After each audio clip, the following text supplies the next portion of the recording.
About 685 million people in Africa consider themselves Christians.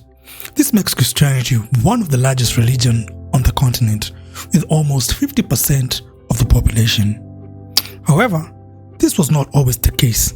Just about 100 years ago, there were approximately 9 million Christians on the continent, equating to 7% of the population.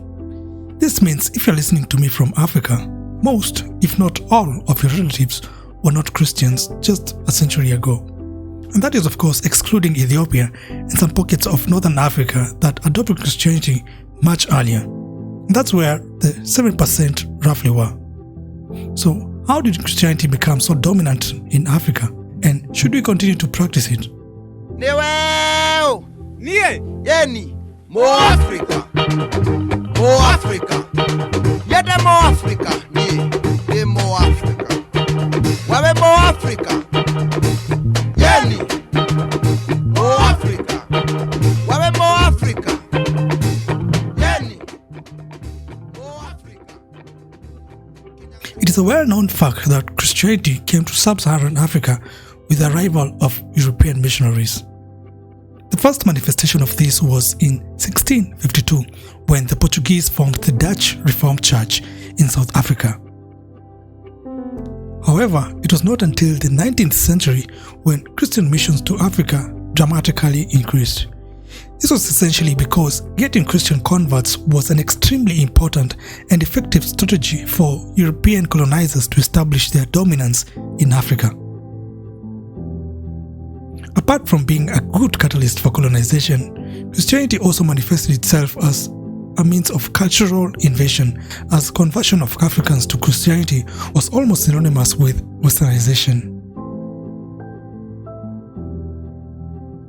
Traditional religions and gods had a lot of influence and significance in the lives of African people.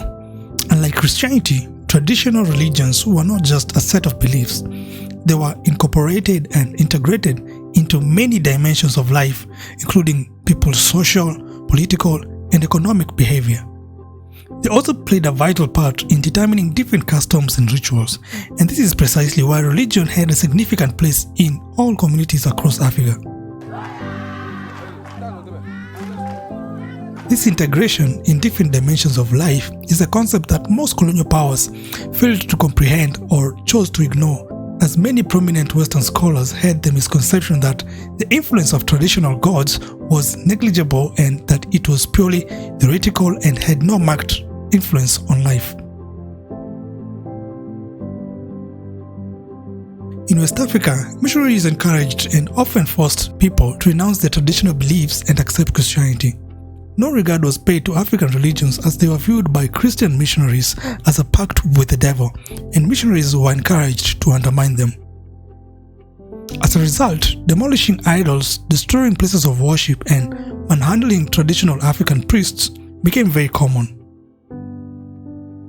The missionaries would deliberately desecrate the African idols by destroying them or trampling on them to prove that the African gods were powerless. Such actions reinforced the supremacy of Christianity and Western ideology over African traditional beliefs.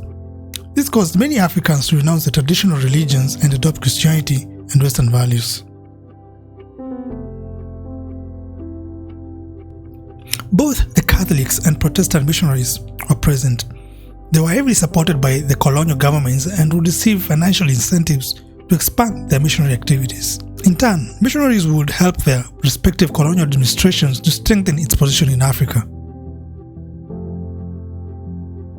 The Protestants focused on opening missionary schools to spread the Christian dogma and Western values. The Catholics, on the other hand, were more ruthless and less tolerant of native traditions.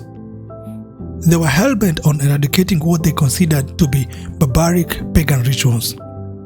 However, both the Catholics and the Protestants trained groups of native converts who were loyal to the colonial administration and mostly to the church.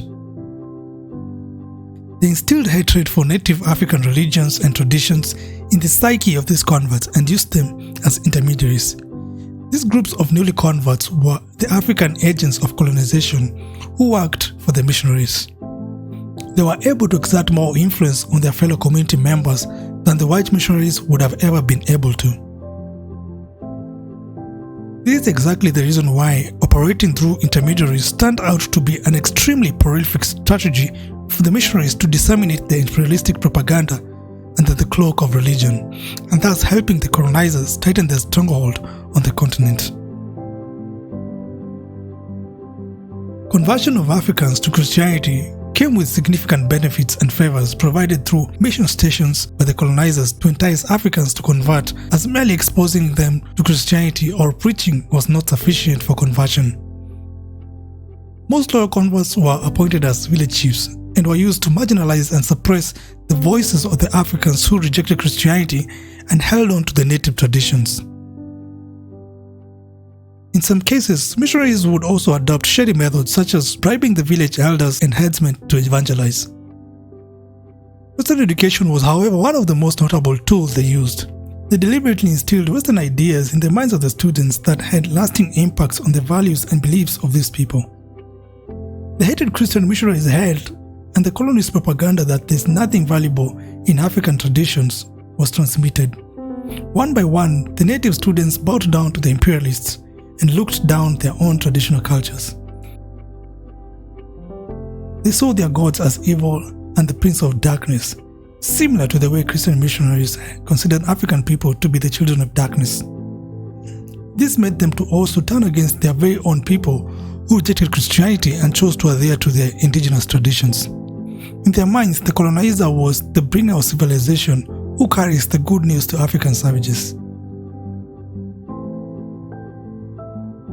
Such reprehensible means of proselytization, coupled with the missionaries' desire to get rid of the African beliefs, saw the introduction of new Christian rituals in Africa, which were utterly incompatible with native traditions. As more and more native Africans adopted Christianity and gave up their traditional religions, the unwelcomed intervention of Christianity rendered a fatal blow to the very core of African cultures by threatening the native African religions, social customs, and rituals.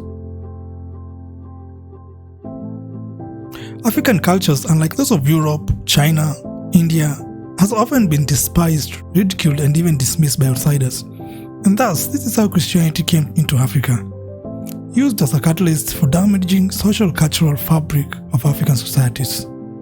This conversion game also helped the colonizers hide how they exploited Africa under the cloak of philanthropy, as most Africans now think that colonization was a good channel for the good news of Jesus to reach them, completely blind to the horrors of colonization, exploitation, and the huge losses of culture and diversity.